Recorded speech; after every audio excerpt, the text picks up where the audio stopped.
Hello everyone, आप देख रहे हैं चैनल अमीन इन्फो।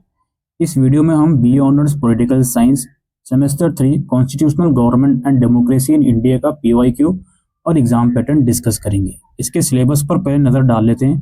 टोटल इसमें 4 यूनिट्स आप लोग देख पा रहे हो। पहली यूनिट क्या है भाई? Constituent assembly and the constitution. Constitution के बारे में आप इसमें पढ़ोगे। प्रेम्बल कॉन्स्टिट्यूशन के फीचर्स हो गए, सिटीजनशिप क्या होती है, फंडामेंटल राइट्स, डायरेक्टिव प्रिंसिपल और फंडामेंटल ड्यूटीज के बारे में आप पढ़ोगे।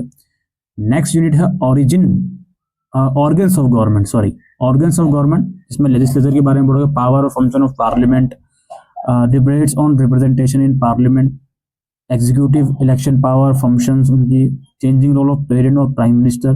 जुडिशरी के बारे में पढ़ोगे, जैसे हाई कोर्ट में जजेस का अपॉइंटमेंट कैसे होता है और सुप्रीम कोर्ट में पावर और फंक्शन क्या होते हैं सुप्रीम कोर्ट और हाई कोर्ट के। फिर है आपका यूनिट 3, जिसमें फेडरलिज्म और डिसेंट्रलाइजेशन के बारे में पढ़ोगे। और फिर constitutional provision and national security law, यानी emergency provision, preventive detention and national security laws के बारे में पढ़ोगे।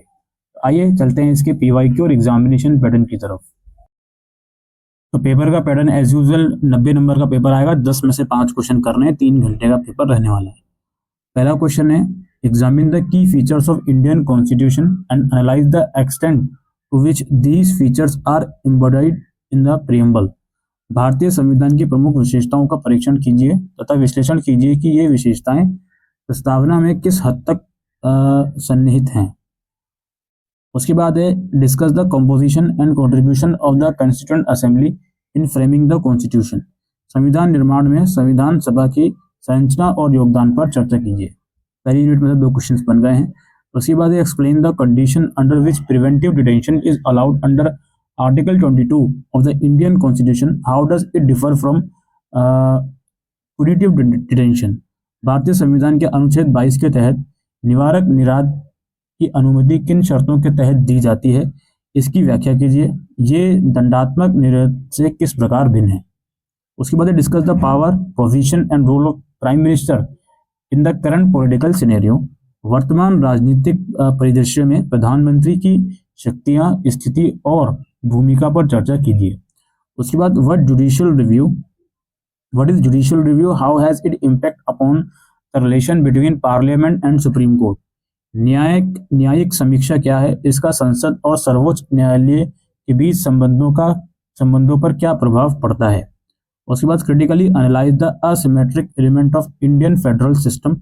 भारतीय संघीय प्रणाली के असमामित तत्वों का आलोचनात्मक विश्लेषण कीजिए। नेक्स्ट है, what are the implication of gender imbalance of parliament for policy making and governance. Suggest measure to improve women's representation in Indian politics. संसद में लैंगिक असंतुलन का नीति निर्माण और शासन पर क्या प्रभाव पड़ता है। भारतीय राजनीति में महिलाओं का प्रतिनिधित्व बेहतर बनाने के उपाय सुझाइए।